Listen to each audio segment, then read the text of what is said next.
मोदी जी लाए हैं, मोदी जी लाएंगे यूनिफॉर्म सिविल कोड बहुत जल्द अपनाएंगे। तुम रोक सको तो रोक लो। अमेरिका में माहौल बना हुआ है, ऑस्ट्रेलिया में माहौल बना हुआ है, कहीं भी चले जाओ। Where are you from? I am from India. Oh my god, Modi या मोदी ऐसा काम करने आया है जो शहीद भगत सिंह ने करा है। क्रांति, क्रांति और क्रांति। जहां 140 करोड़ लोगों की सोच खत्म होती है, वहीं से योगी और मोदी की सोच शुरू हो जाती है। इन लोगों को मोदी जी की हर एक नीतियों से दिक्कत है, सिवाय फ्री का राशन लेने के, सिवाय कोविड वैक्सीन लगवाने के। और ये कानून इसी साल आ जाएगा, क्या पता दिवाली पे तोहफा मिल जाए, क्योंकि नया संसद बनाया ही नए रूल के लिए है। नमस्कार, मैं हूं केशव मालान। नए संसद भवन सेंट्रल विस्टा के उद्घाटन के बाद अब उसमें नए संसद सत्र के पहले दिन मोदी सरकार एक नया इतिहास रचने के मूड में है। चर्चा तो यह है कि यूनियन सिविल कोड को लागू कर सकती है केंद्र सरकार, लेकिन इसी के साथ में विरोध शुरू हो गया है जब से उसके जो कमेटी गठित की गई है उसने धर्मगुरुओं से अपनी राय मांगी है। अगर बात करें, जमीयत उलेमा हिंद ने विरोध दर्ज कराते हुए कहा है कि हम इस्लाम के मुताबिक जीना चाहते हैं, हमें किसी नए कानून की ज़रूरत नहीं है। जयराम रमेश ने कहा है कि अभी इस मौके पर इस कानून की कोई आवश्यकता नहीं है। आज इसी खास मुद्दे पर बातचीत करने के लिए हमारे साथ मौजूद हैं दिल्ली के दीपक। बहुत बहुत स्वागत है आपका खबर इंडिया पर। मोदी सरकार यूनियन सिविल कोड की तैयारी में है, उधर ड्राफ्ट तैयार हो गया है धामी सरकार का, लेकिन कुछ लोगों के पेट में दर्द शुरू हो गया है। जय श्री राम, जय हिंद। पत्रकार महोदय, मैं दिल्ली का दीपक। हर हर महादेव, जय हिंदू राष्ट्र और सत श्री अकाल। और बहुत बहुत धन्यवाद खबर इंडिया का इस टॉपिक में बात करने के लिए। सबसे बड़ी बात यह है कि ये जो आपने नाम बताया जमीयत उलेमान ए हिंद, नाम के आगे से हिंद हटाओ पहले तो। अगर आपको लगता है कि हिंदुस्तान में रह के हिंदुस्तान के लॉ एंड ऑर्डर को आप फॉलो नहीं करोगे। दूसरी बात, कोई भी काम इस देश में गैर संवैधानिक नहीं होगा, संवैधानिक दायरे में होगा। तीसरी बात, जब आप जय भीम का नारा लगाते हो, हम खुद कहते हैं कि भीमराव अंबेडकर जिंदाबाद, तो वो भी जय भीम के नारे के साथ संवैधानिक तौर पे ही उसका प्रस्ताव पास कर पार्लियामेंट से, उसको पार्लियामेंट के थ्रू ही सारे काम हो रहे हैं। और अगर आपको ऐसा लगता है तो थोड़ा सा उन पठानों के लिए सोचो जो ये कह रहे हैं कि हम उस लॉ को नहीं मानेंगे और 4 शादी करेंगे, अनगिनत बच्चे होंगे। देश का जो विकसित देश है ना, उस विकसित देश की पहचान इनसे पूछोगे तो इन अनपढ़ लोगों को नहीं मालूम है। उस विकसित देश की पहचान जनसंख्या से भी जुड़ी हुई होती है, क्योंकि जिस हिसाब से जनसंख्या होगी उस हिसाब से काम मिलेगा, उस हिसाब से मेडिकल की सुविधा मिलेगी, उस हिसाब से लोगों की बिजली की कंजप्शन होगी, उस हिसाब से पानी की व्यवस्था होगी। आज आप जितने मर्जी पुल बना लो, जितनी मर्जी मेट्रो बना लो, जितने मर्जी सड़कें बना लो, जितनी मर्जी बसें बना लो, और जितने मर्जी आप सड़क में जाने आने का पर्याप्त साधन कर दो, मगर जब जनसंख्या ही कंट्रोल में नहीं होगी, एक देश एक कानून नहीं होगा, एक देश में एक रूल रेगुलेशन नहीं होगा, तो वो देश एक कैसे होगा? आप तो खुद कहते हो कि हिंदू मुस्लिम सिख ईसाई आपस में सब भाई भाई। तो जब हिंदू मुस्लिम सिख ईसाई है तो सिखों को तो कोई दिक्कत नहीं है। आपने सुना कोई सिख समुदाय ने बोला? नहीं बोला। क्रिश्चियनों को कोई दिक्कत नहीं है, क्योंकि भैया एक ही कम्युनिटी है। और हम मुस्लिम हैं इसलिए नहीं बोल रहे हैं, हम इसलिए बोल रहे हैं कि उनकी जो आज़ादी है, उनकी जो फंडिंग है और उनके जो क्राइटेरिया है ना उनके खुद के, वो चाइना में लागू नहीं होते। वहाँ इनकी तूती बंद हो जाती है, वहाँ दाढ़ी रखने में बैन है। हमें कोई मतलब नहीं है, मगर वहाँ वालों के लिए मुझे दुख लगता है। मेरे दिल में भी ये दर्द है ना कि यहाँ वालों को तो इतनी सुविधा है, मगर वहाँ चाइना वालों के लिए नहीं बोलते। ये जाकर अमेरिका वालों को नहीं बोलते, ये जाकर वो इजराइल वालों को नहीं बोलते, ये जाकर ऑस्ट्रेलिया वालों को नहीं बोलते, ये स्कॉटलैंड में नहीं बोलते, ये स्विट्जरलैंड में नहीं बोलते, फ्रांस में नहीं बोलते। नहीं बोलेंगे भाई साहब, वहाँ नहीं बोल सकते। वहाँ पर जिसने भी जीभ निकाली ना उसकी जीभ दी जाती है, क्योंकि वहाँ का रूल यही है। क्रिश्चियनिटी उस देश में 70% क्रिश्चियन है, चेक कर लो गूगल खोल के। तो वहाँ पर क्रिश्चियनिटी चल रही है, 1 नेशन 1 रूल चल रहा है।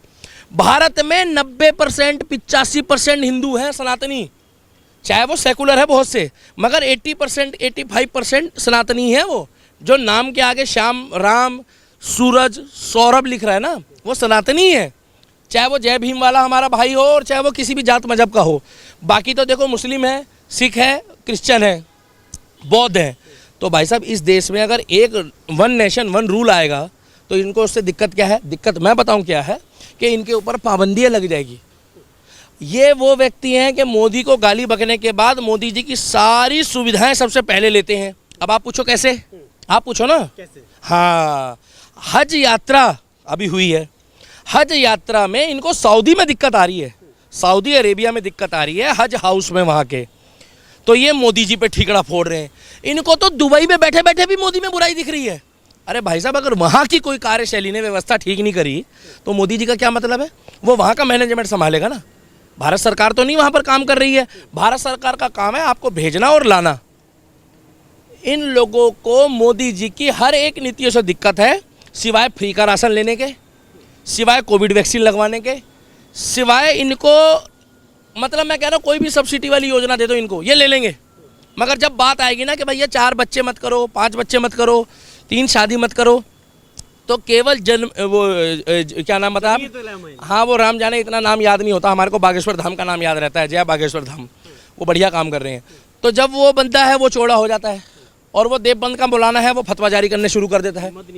हाँ, वो मदनी है जो भी है। देखो, हम लोग इतनी डीपली नहीं जाएंगे क्योंकि हम लोग जो है ना अब सनातन धर्म की ओर चल पड़े हैं, मगर हम साथ लेके चलेंगे।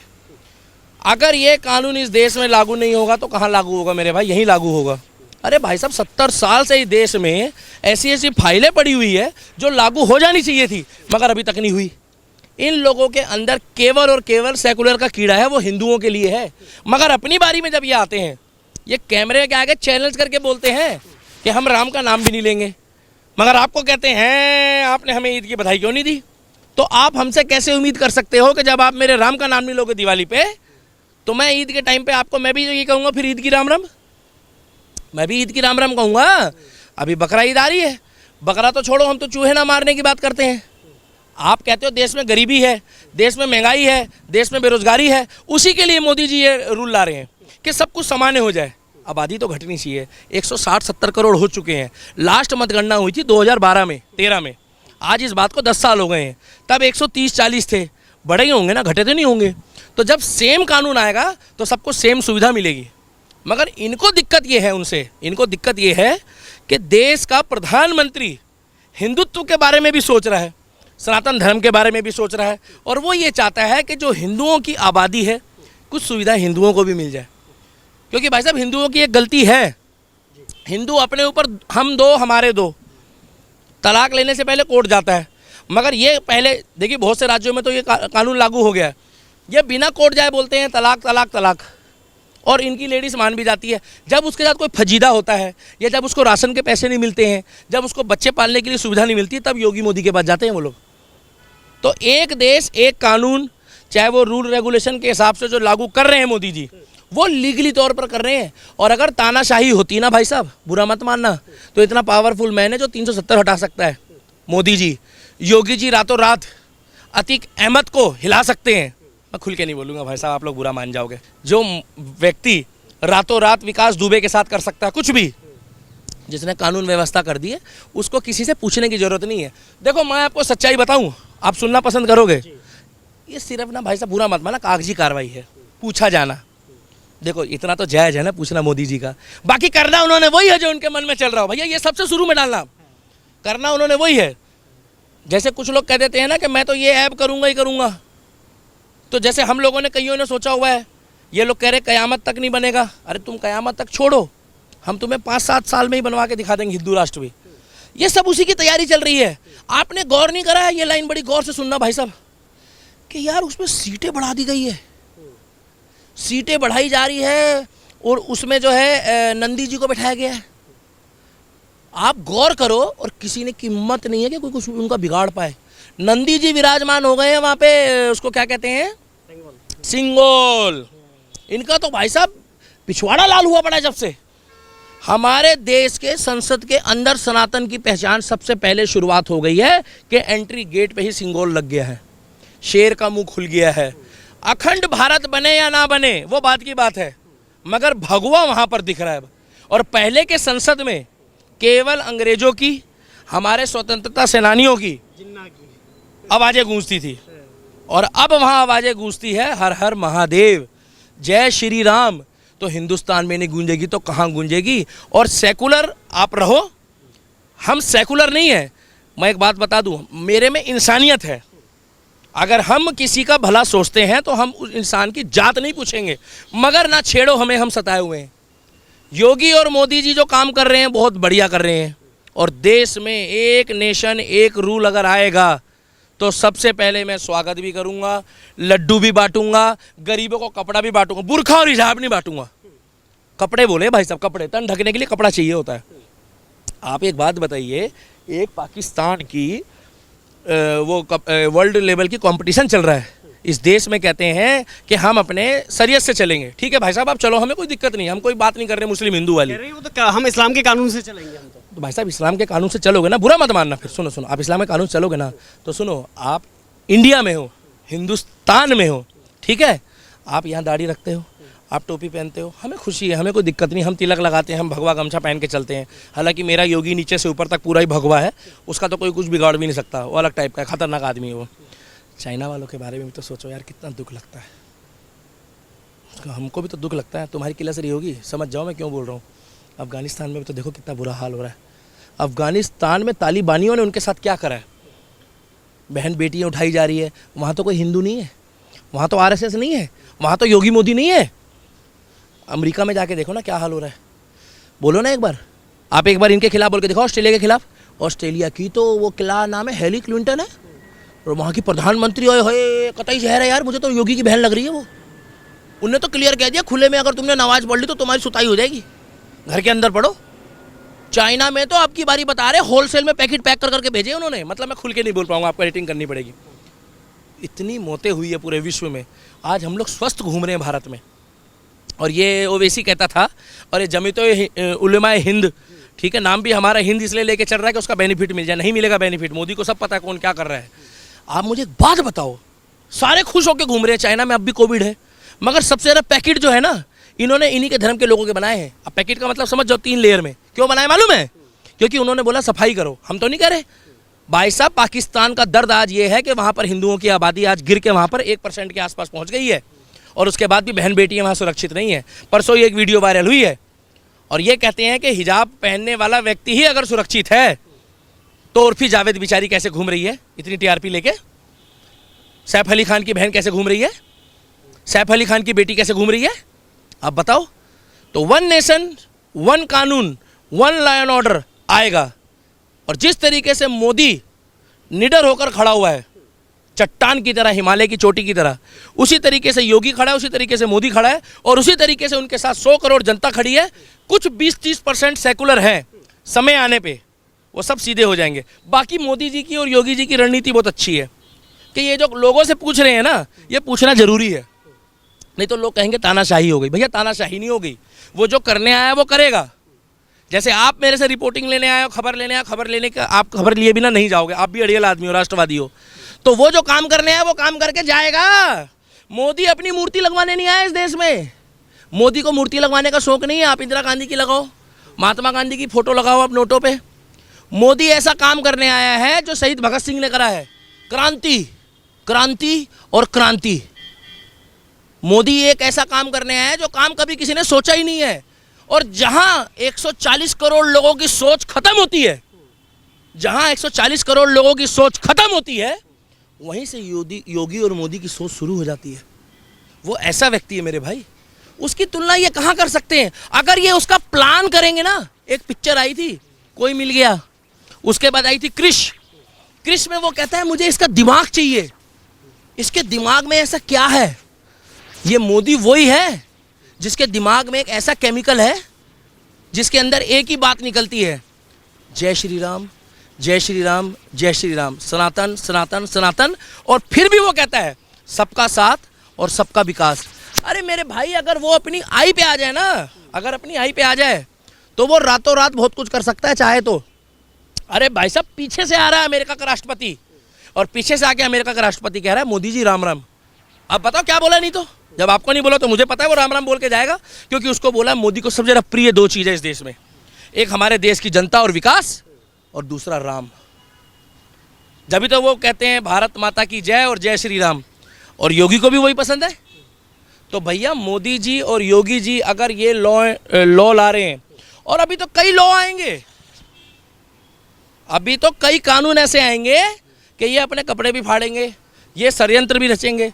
कुछ नहीं होना कुछ भी नहीं है। मगर हाथ जोड़ के जनता से विनती है कि देश का प्रधानमंत्री अगर नरेंद्र मोदी को नहीं चुनोगे बार बार, तो भाई साहब तुम्हारी स्थिति पाकिस्तान से भी बुरी होगी।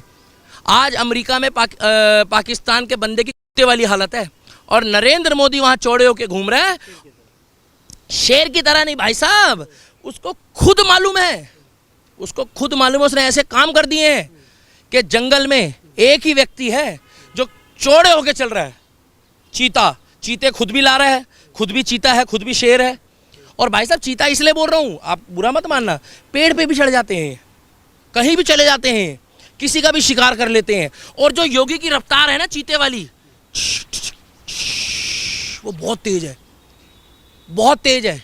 ये व्यक्ति योगी है, ये व्यक्ति भोगी है, और ये व्यक्ति पूजा पाठ वाला है। और जो लोग इनको गुफा वाला बताते हैं, जो इनको ढोंगी बताते हैं, इनसे जरा एक बार जाके पूछो, बुरा मत मानना, कि भैया तुम मदरसे में ऐसी कौन सी ट्रेनिंग देते हो कि जिनको राष्ट्रगान नहीं आता, जिनको ये नहीं पता भारत का प्रधानमंत्री कौन है, राष्ट्रपति कौन है। हाँ, उनसे ओवैसी के बारे में पूछोगे तो पता होगा कौन है, उनसे ये पूछोगे ना जमीयत उलमा हिंद का हेड कौन है तो पता होगा, उनको ये पूछोगे ना कि जो मरकज़ बन रहे हैं उसमें कौन कौन प्रधान है उनका, ये यहाँ पे देवबंद में, इन्हें पता होगा। मगर इन्हें नहीं बताया जाता है। तो हमारे देश में शहीद भगत सिंह का रूल फॉलो करा जा रहा है, और राम के साथ साथ परशुराम का वो रूल फॉलो करा जा रहा है। बात तो एक ही है ना। और हमें भी परशुराम के बताए रास्ते पे चलना पड़ेगा। और मेरा एक गाना भी आने वाला है बहुत जल्दी, भाई साहब मैं बोल देता हूँ कि राम के भक्त हैं, वादों के बड़े सख्त हैं, हिंदू हैं तो खुल के हम बताएंगे, भगवा हमारी शान है, तिलक हमारी पहचान है, समय आने पे परशुराम का फरसा भी उठाएंगे। बोलो जय श्री राम, जय जय श्री राम, बोलो जय श्री राम। मेरा गाना भी आने वाला है, क्या मालूम इस लॉ के बाद ही आ जाए या पहले आ जाए। ये तो ट्रेलर था जो मैंने बताया, इसमें तो ऐसी ऐसी चीज़ें मैंने डाली है। भाई योगी और मोदी काम करने आए हैं। आज हिंदू भी खुश है, मुसलमान भी खुश है, सिख भी खुश है, ईसाई भी खुश है। मगर मुझे अब एक बात बताओ ना कि एक देश एक कानून में दिक्कत क्या है। जिन्हें उतरवाया जाता है एग्जाम रूम में, मगर किसी की टोपी और पगड़ी के लिए तो नहीं बोला जाता। तो इस देश में जब एक कानून होगा तो सब पे लागू हो जाएगा भाई साहब। वो लेकिन जयराम रमेश को दर्द क्यों हो रहा है, उनकी तकलीफ क्या है? भाई साहब देखिए, बुरा मत मानना, जयराम रमेश कौन सी पार्टी से बिलोंग करते हैं? कांग्रेस से। नाम में ही मिलावट है। जयराम, जब उनको कोई कहता होगा ना जयराम जी की राम राम, मना करते होंगे, अरे तुम्हारा तो नाम ही जयराम है, नाम बदल लो ना अपना। उनको दिक्कत है जयराम रमेश को, क्योंकि उनका जो आला कमान का हेड है ना, वो ऑर्डर देता है। देखो आपका भी कोई ना कोई हेड होगा, गुरु होगा, हमारा भी कोई ना कोई हेड है, गुरु है। मेरा कौन है एक बार पूछो ना भाई साहब। मेरा राम है, मेरा परशुराम है, मेरा महाकाल है, और बाकी सिर्फ डरता एक बंदे से हूँ, वो है ऊपर वाला, और अपने बाप से, उसके अलावा किसी से नहीं डरता। और फकर से कहता हूँ मैं हिंदू हूँ। और 2014 के बाद मेरे अंदर वो जज्बा, युवाओं के अंदर वो जज्बा, बच्चों के अंदर राम राम की भावना बढ़ी है। और मोदी और योगी इस देश में एक कानून लाएगा और लाएगा जिसके बाप की दमों वो रोक के दिखा दे। और अगर तुम्हारे बस की हो तो 2023 के इलेक्शन में, 24 के, नरेंद्र दामोदर दास मोदी फिर उसी लाल किले से शपथ ले रहा होगा।